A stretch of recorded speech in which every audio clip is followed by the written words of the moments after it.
सरकार और समाज की उपेक्षा के कारण वो क्षेत्र हमारे से दूर हो गया है। तो इसका फ़ायदा उठाकर क्रिश्चियन मिशनरी और नक्सलाइट्स ने उनको धीरे धीरे उनके मन में ये भाव भर दिया गया कि जो मेन लैंड है ये अलग है, ये वो जो नॉर्थ ईस्ट का इलाका वो अलग है, ना आपकी शक्लें मिलती हैं, ना आपका पहनावा मिलता है, ना खाना मिलता है। तो इस तरीके से उनके मन में भाव भर दिए गए हैं। वो जब इधर आते हैं किसी जगह पे, दिल्ली या कलकत्ता, बेंगलोर, बॉम्बे वगैरह में, वो ये नहीं बोलते कि मैं दिल्ली जा रहा हूँ, वो बोलते हैं कि मैं भारत जा रहा हूँ। भाई, क्या कभी आपने सोचा है कि किसी की सोच अगर आपसे नहीं मिलती है, उसको अपनी जो बातें हैं उसको समझाने का तरीका क्या है? कैसे जो है हम अपने अंदर सामने वालों को घोल मिल सकते हैं, किस तरीके से हमारे समाज के अंदर जो है दूसरे लोगों को घोल सकते हैं? तो इसका एक आसान सा तरीका ये है कि उन्हें हम अपने साथ रखें, अपने साथ जो है हमारे परिवारों से उन्हें मिलवाएं। और ऐसा ही एक कदम जो है फ़िलहाल यहाँ पर उठा रही है वनवासी कल्याण आश्रम के एक टीम, जो पूरा क्या मुद्दा है वो मैं चलिए आपको बता देती हूँ। फिलहाल मेरे साथ ये गणमान्य लोग मौजूद हैं। तो संजीव जी, सबसे पहले मैं आपसे जानना चाहूँगी कि आज का जो ये कार्यक्रम है, जिस वजह से आपने प्रेस कॉन्फ्रेंस बुलाई है, क्या कारण है पूरा एक बार मुझे बताइए।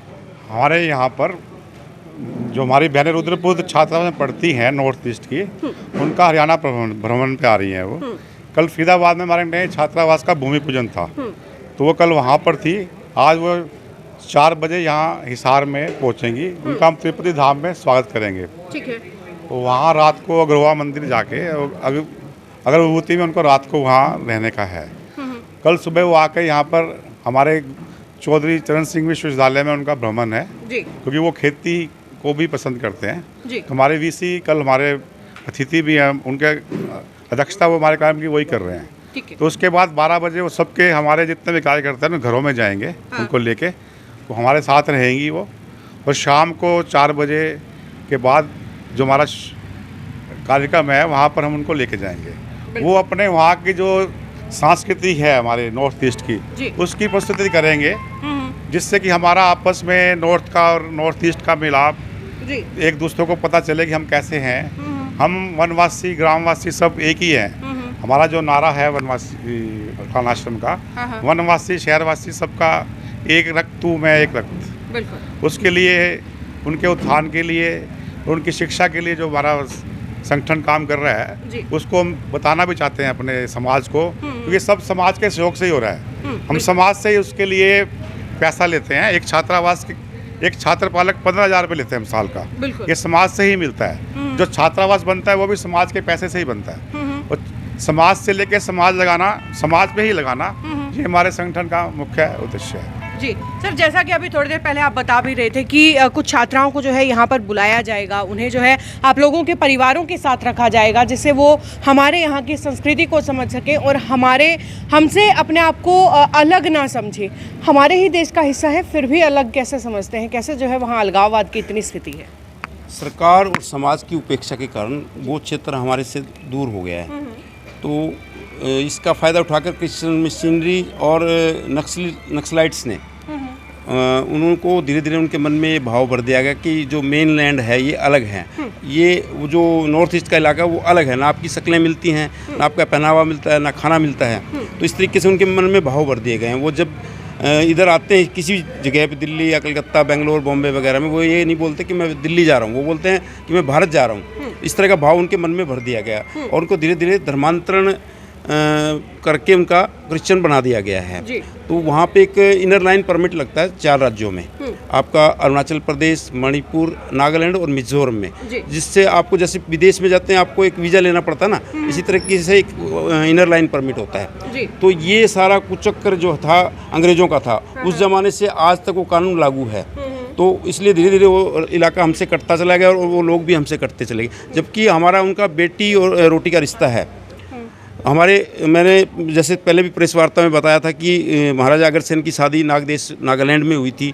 हाँ, भगवान अपने श्याम बाबा जिनको हम मानते हैं, इतना इस क्षेत्र में तो बहुत ज़्यादा माना जाता है, उनका जन्म स्थान भी नागालैंड में ही है।